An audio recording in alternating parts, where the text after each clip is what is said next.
O que pentecostais precisam entender sobre o pentecostalismo? Este é o meu assunto hoje. Sou Walter McAllister e este é o podcast Café Espiritual.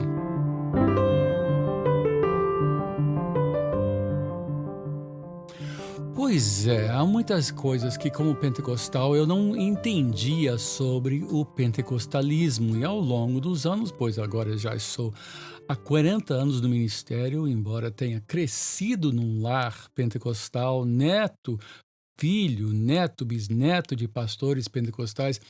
Muitas coisas sobre o pentecostalismo eu fui aprender na prática e anos depois, inclusive após a morte do meu pai, quando eu voltei a estudar e comecei a olhar em outros arraiais e vi que muitas vezes as críticas levantadas contra nós, pentecostais, algumas tinham fundamento e valia a pena repensar as coisas. Eu sempre fui de ler muito, desde o início, mas foi até recentemente que eu li mais uma vez uma história sobre o movimento pentecostal que foi fantástica e me ajudou a entender as origens e alguns dos contornos e fronteiras do antigo pentecostalismo, que começou não como um movimento de dons, mas como uma busca de Deus e busca de poder do alto para poder avançar a missão da igreja, principalmente no que tange a evangelismo e missões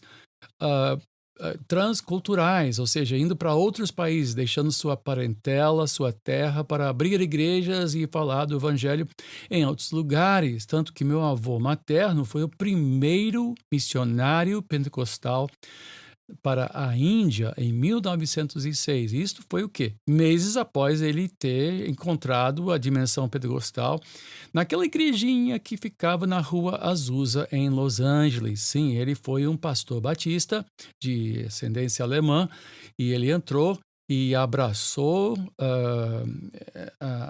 o movimento pentecostal, teve uma experiência fortíssima com Deus e logo seguiu para ser missionário. Houve também grandes missões que se levantaram na Índia, em outros lugares e ao redor do mundo. E ninguém pode negar que, historicamente, o movimento pentecostal foi o maior movimento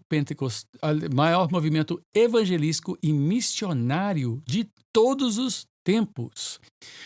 Não só em proporção, como também em tamanho absoluto, em números absolutos. O movimento pentecostal foi o maior dos movimentos, foi extraordinário.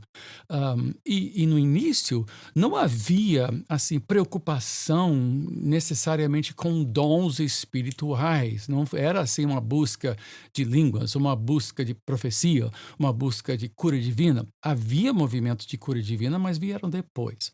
Havia movimentos também proféticos, também vieram depois.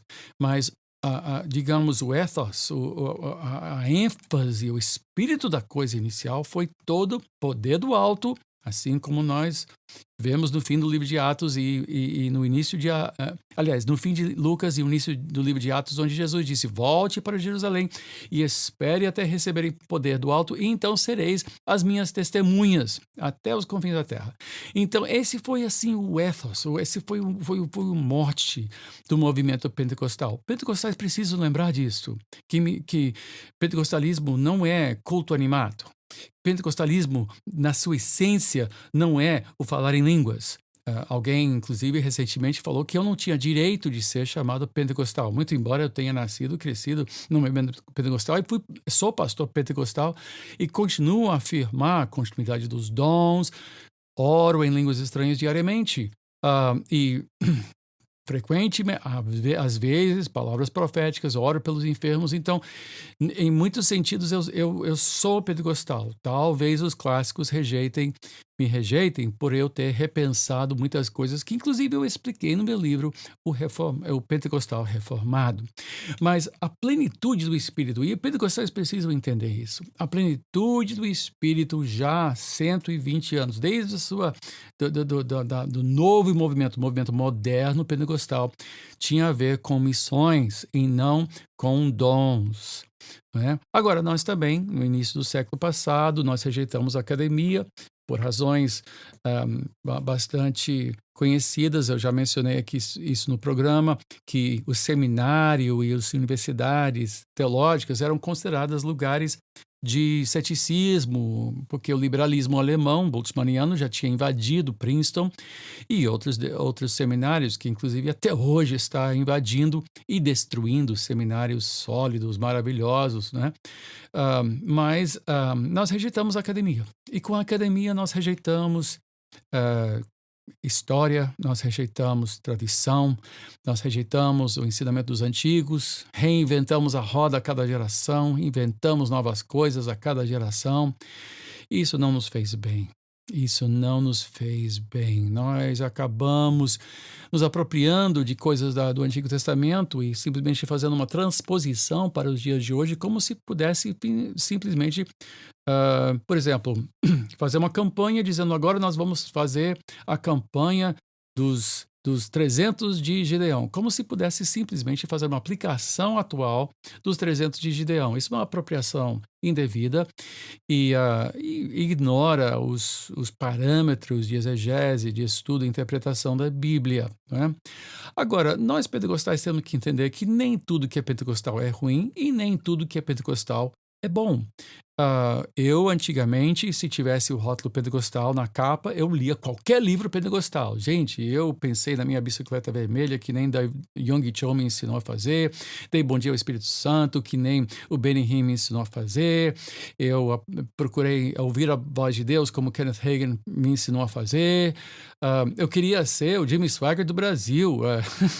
Isso foi há muito tempo. Como foi? Mas hoje eu já sei que nem tudo que reluz é ouro e nem tudo que é pentecostal é sólido, é do bem.